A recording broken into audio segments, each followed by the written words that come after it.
Hii ni Mambo Online TV. Kama kawaida, unajua sisi ni watu wa kukuletea historia na kuchimbua vitu ambavyo wengi huwa hawavisemi.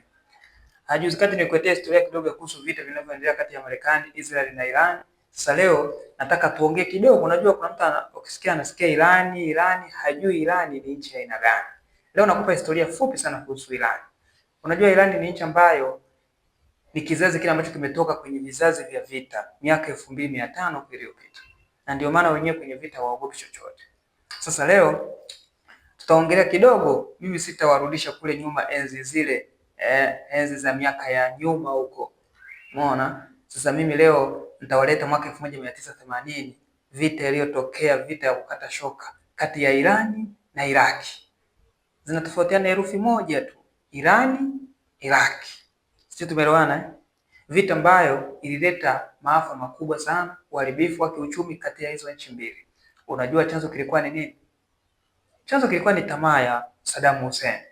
Ambao Saddam Hussein mwaka 1980 baada ya mapinduzi ya Iran kupindua mwaka 1979, basi Saddam Hussein akajua kumbe hii nchi nikivamia itakuwa ni rahisi sana kuweza kuteka na kuchukua kile kisiwa cha Arbat ambacho kilikuwa ni kisiwa chenye mafuta sana. Sasa hapo ndipo Iraq ikaivamia Iran ili iweze kuchukua kile kisiwa. Unajua kilichotokea kilikuwa ni nini? Waliteka miji kadhaa ya Iran, lakini mambo yalivyokuja kugeuka, Iraq haikuamini kilichotokea.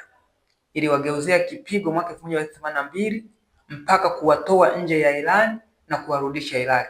Basi vita iliendelea, ilipigana vita ya kila aina. Hapa ndo tunapoongea kuhusu swala zima la kuhusu Iran.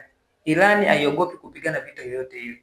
Kipindi kile ilipigana vita ya ardhini, ilipigana vita ya angani, ilipigana vita ya kutumia sumu. Wanakuambia zaidi ya watu 1,000,000 walikufa na kujeruhiwa pia.